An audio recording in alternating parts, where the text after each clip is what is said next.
U.S. officials, Biden aide to meet Saudi Crown Prince on Yemen. President Joe Biden's national security advisor Jake Sullivan is traveling to Saudi Arabia on Monday to meet with Crown Prince Mohammed bin Salman as the U.S. tries to press the kingdom to move toward a ceasefire in its years-long war with Houthi rebels in Yemen. Sullivan will be the highest-ranking Biden administration official to visit Saudi Arabia. Besides seeing the Crown Prince, often referred to by his initials, MBS, Sullivan is expected to meet with Deputy Defense Minister Khalid bin Salman, a brother to the Crown Prince, according to two senior administration officials. The officials were not authorized to comment publicly and spoke on the condition of anonymity.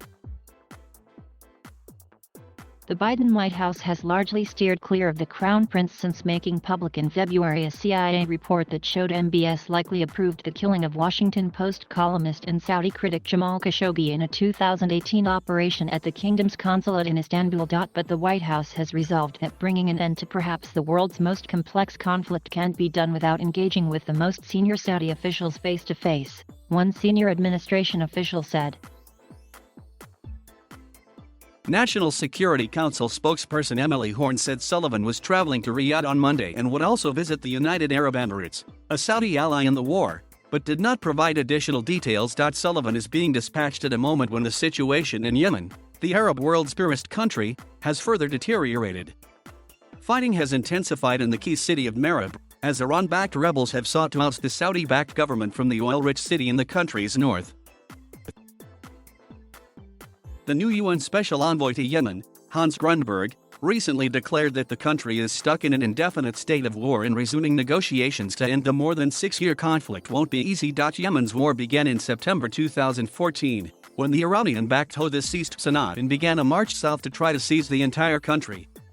Saudi Arabia, along with the United Arab Emirates and other countries, entered the war alongside Yemen's internationally recognized government in March 2015. The U.S. sold bombs and fighter jets to Saudi Arabia that the kingdom later used in strikes on Yemen that also killed civilians. The Obama administration in 2015 initially offered U.S. targeting assistance to Saudi Arabia's command and control operations that was supposed to minimize civilian casualties in airstrikes. It didn't, and Obama ultimately cut back on the program.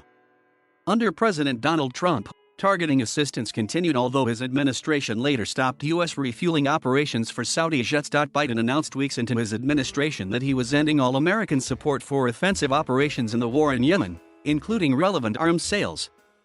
But there has been little progress on the ground in resolving what the United Nations says is the world's worst humanitarian crisis. White House officials are hopeful that the appointment of Grundberg will bring a new dynamic and put pressure on all sides to bring an end to the conflict, according to two senior administration officials. Sullivan is being joined for the talks with the Saudis and the UAE by U.S. Special Envoy for Yemen Tim Lenderking and NSC Senior Director for the Middle East Brett McGurk.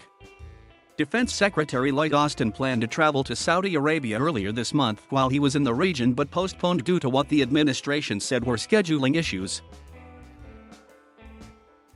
The high-level White House push comes after Lenderking traveled to Saudi Arabia and Oman, which has pressed for an end to the war. In addition, Secretary of State Antony Blinken had talks with his counterpart members of the Gulf Cooperation Council on the margins of the UN General Assembly. Sullivan's visit to Saudi Arabia also comes as the administration is looking for ways to resurrect the Iran nuclear deal. The Saudis and the UAE fiercely oppose returning to the deal with Iran that was originally brokered in 2015 by the Obama administration only to be scrapped by Trump in 2018. Addressing the UN General Assembly on Friday, Iran's new Foreign Minister Hossein Amir Abdallah said the country will return to the nuclear negotiations in Vienna very soon. But he accused the Biden administration of sending contradictory messages by saying it wants to rejoin the pact while slapping new sanctions on Tehran and not taking an iota of positive action.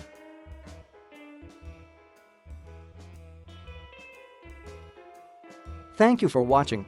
Please subscribe.